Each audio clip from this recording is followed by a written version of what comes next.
It seems like billionaires keep getting richer no matter how many times they launch rockets, buy private islands, or acquire Twitter.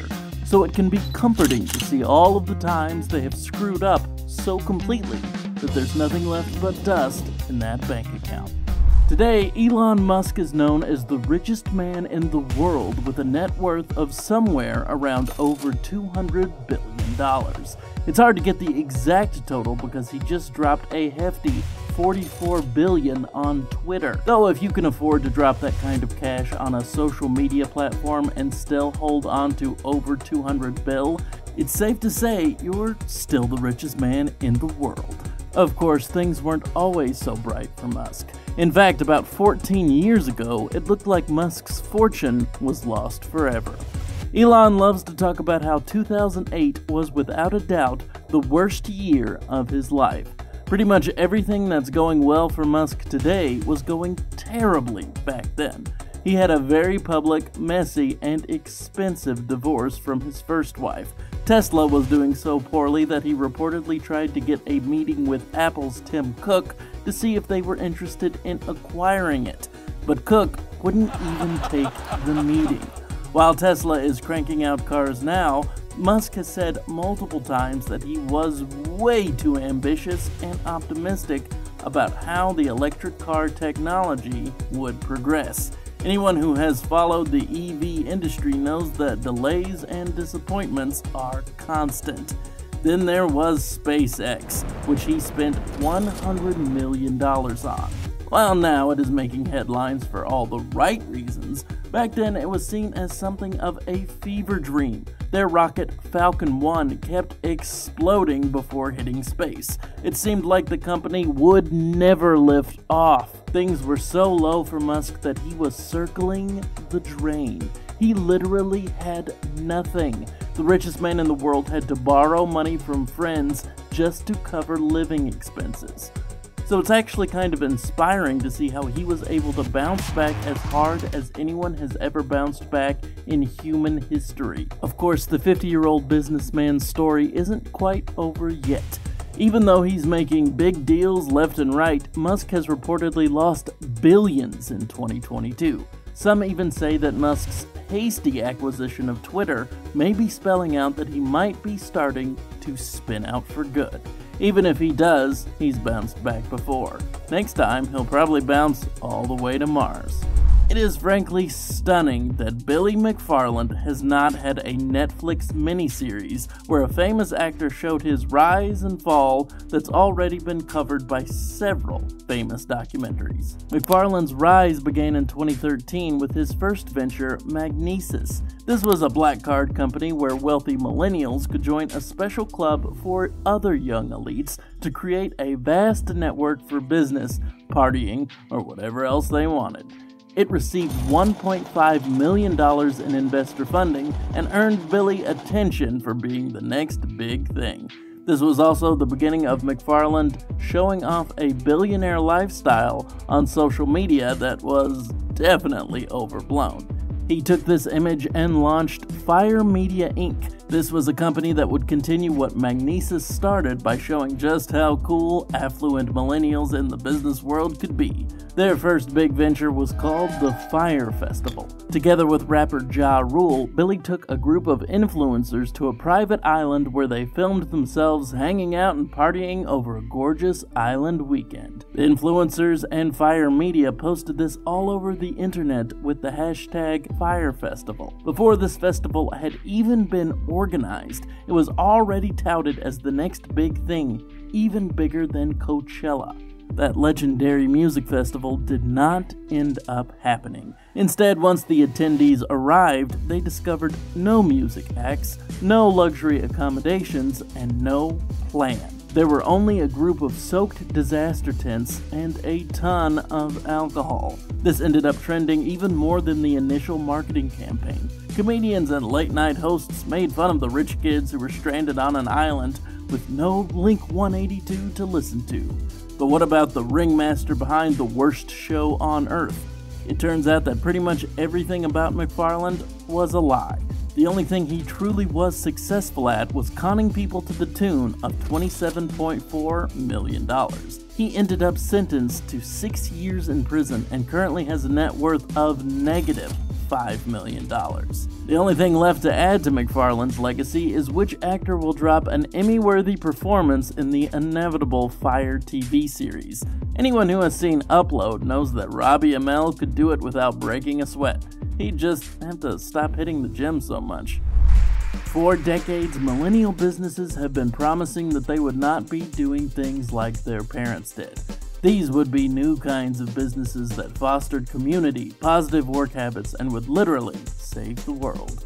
No company is more famous for that than Adam Neumann's WeWork. In basic terms, WeWork provided physical and virtual office spaces around the world. Of course, if you listen to any of their promotional material, you wouldn't get any of that. No, they claimed that the philosophy of togetherness that they pushed as their whole vibe would literally save the world. Seriously, among Neumann's many audacious claims over the years, he stated his intent to live forever, become the world's first trillionaire, and eventually be crowned as president of the earth. He's a very humble man. Despite all of the ways that WeWork claimed to be creating a new millennial paradise in the business world, it was actually just same old, same old. Abuses of power, massively overworked employees, and widespread corruption were all over WeWork. This included Neumann spending company money on a Gulfstream G650 business jet for more than $60 million, while telling others to tighten the purse strings. Then he was rumored to have hotboxed the plane with so much smoke that the pilots had to literally wear gas masks in order to keep from getting too Cheech and Chonged to fly. In 2019, Neumann was pushed to retire after losing the company over $39 billion in a year, and very much not saving the world. He then was reported to have lost everything, possibly to the point of bankruptcy. Don't let Jared Leto and the show We Crashed fool you though. Neumann has reportedly bounced back and then some. His 2021 net worth was reported to be back up to $1.5 billion. We'll see if that's enough for his President of the World campaign. With his turtleneck, his aggressive management style, and his unbridled success in Silicon Valley, Steve Jobs basically became the king of 21st century business. In fact, most of the time when someone in Silicon Valley is shown to succeed, they are either called the next Steve Jobs or the next Mark Zuckerberg. No CEO has tried and failed harder to become the next Steve Jobs than Elizabeth Holmes. Like many of the other rich up-and-comers, Holmes was more than a little eccentric. She dropped her voice an octave in all interviews, almost exclusively wore Jobs-inspired black turtlenecks, and was a manic mess all the time.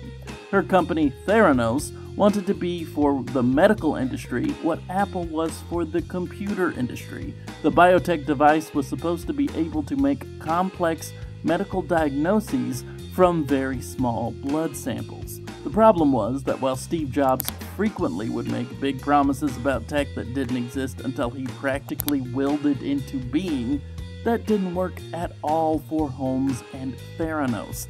The technology was a complete and utter bloody disaster. Literally. Theranos went down in about as big a spectacular blaze of glory as has ever been seen in Silicon Valley. Holmes herself lost everything and was convicted of several counts of fraud. Her reported $4 billion net worth has dropped into the negative numbers, with little chance at all she'll ever live out her Steve Jobs fantasies. While there are so many business-failed TV shows on right now that it's practically become a new genre of television, I don't know if any of the actors have nailed their real-life counterparts quite like Amanda Seyfried nailed that iconically bizarre deep voice Holmes was going for. Perhaps no billionaire on the face of the planet is more famous for losing money than the one and only Bernie Madoff. Bernie L. Madoff Investment Securities LLC was started in 1960. Over the decades that followed, the Madoff name was synonymous with success. He was even once the chairman of the NASDAQ Stock Exchange. At his height, Bernie was reported to be worth upwards of $64 billion. Well, it turns out that a lot of that success was built on a long history of fraudulent activity. Back in '99, it was discovered by the SEC that the gains Madoff was claiming to achieve were mathematically and legally impossible. It was uncovered that he was actually running the largest Ponzi scheme of all time. If you didn't already know, a Ponzi scheme is a scam where investments are promised to have a high rate of return for very little risk. The perceived success of these investments actually comes from new investors who are roped in by the same promises, not the initial investments themselves. It's kind of like a pyramid scheme, but even more complex. No one was better at this than Bernie Madoff, with tens of thousands of people defrauded out of tens of billions of dollars. That included celebrities like Kevin Bacon, John Malkovich, and Larry King. Madoff lost about as much as a human being could possibly lose. He received the maximum sentence of 150 years in prison. His sons both went down as well and ended up perishing behind bars. Finally, Madoff himself passed away in 2021, still in prison. But at least he got to be played by acting legends like Robert De Niro and Richard Dreyfuss. That's something. There are few criminals who have had the kind of success that Pablo Escobar has. For instance, Al Capone had around $100 million at the peak of his power, which would be worth several billion today. By comparison, Escobar was worth upwards of $37 billion at his height. In today's terms, that would be well over $60 billion. He began his criminal career selling cigarettes and fake lottery tickets. He then graduated up to kidnapping and smuggling.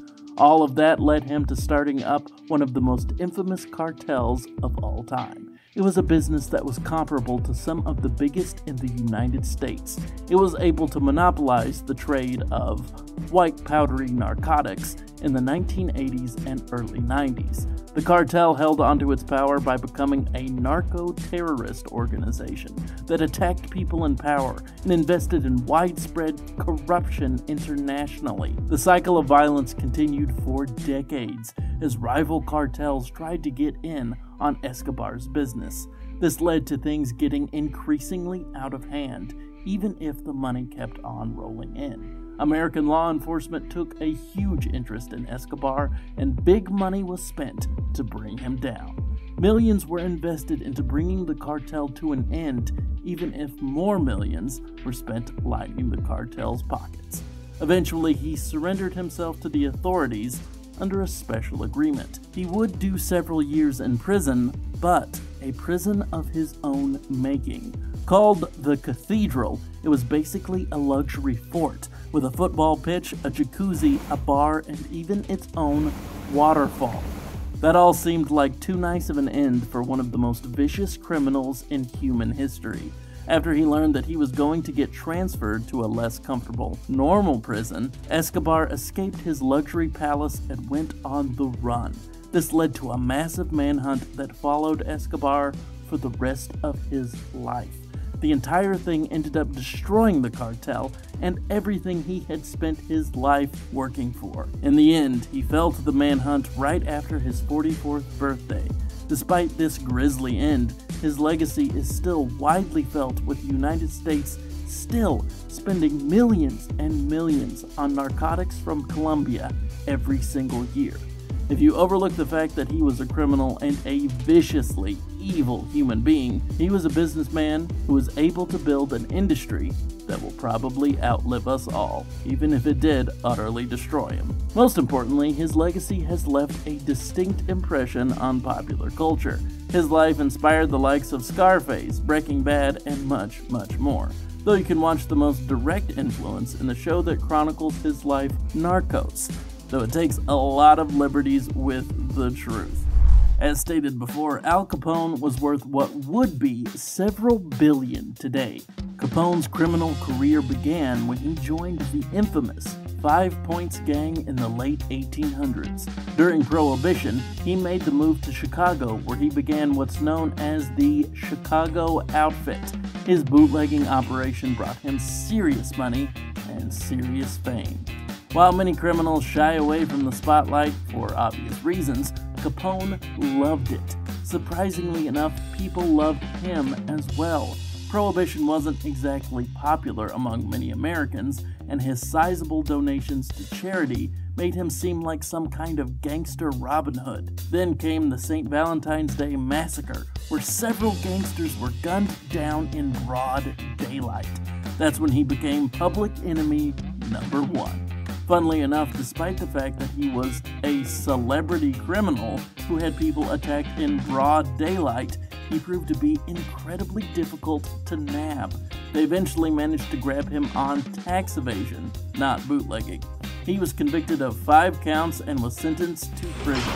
There he lost everything and ended up succumbing to a debilitating illness. He was released for care and perished at the surprisingly young age of 48. Like Escobar, Capone has had a huge mark on popular culture.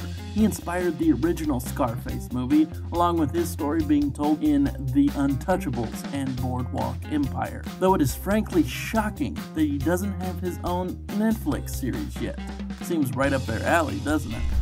You might not know the name Kenneth Lay, but you definitely should. He was the founder of Enron. Yeah, that's a name you probably do recognize, even if you don't know the whole story.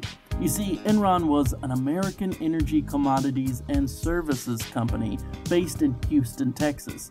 It had claimed revenue of well above $1 billion and was even named America's most innovative company by Fortune.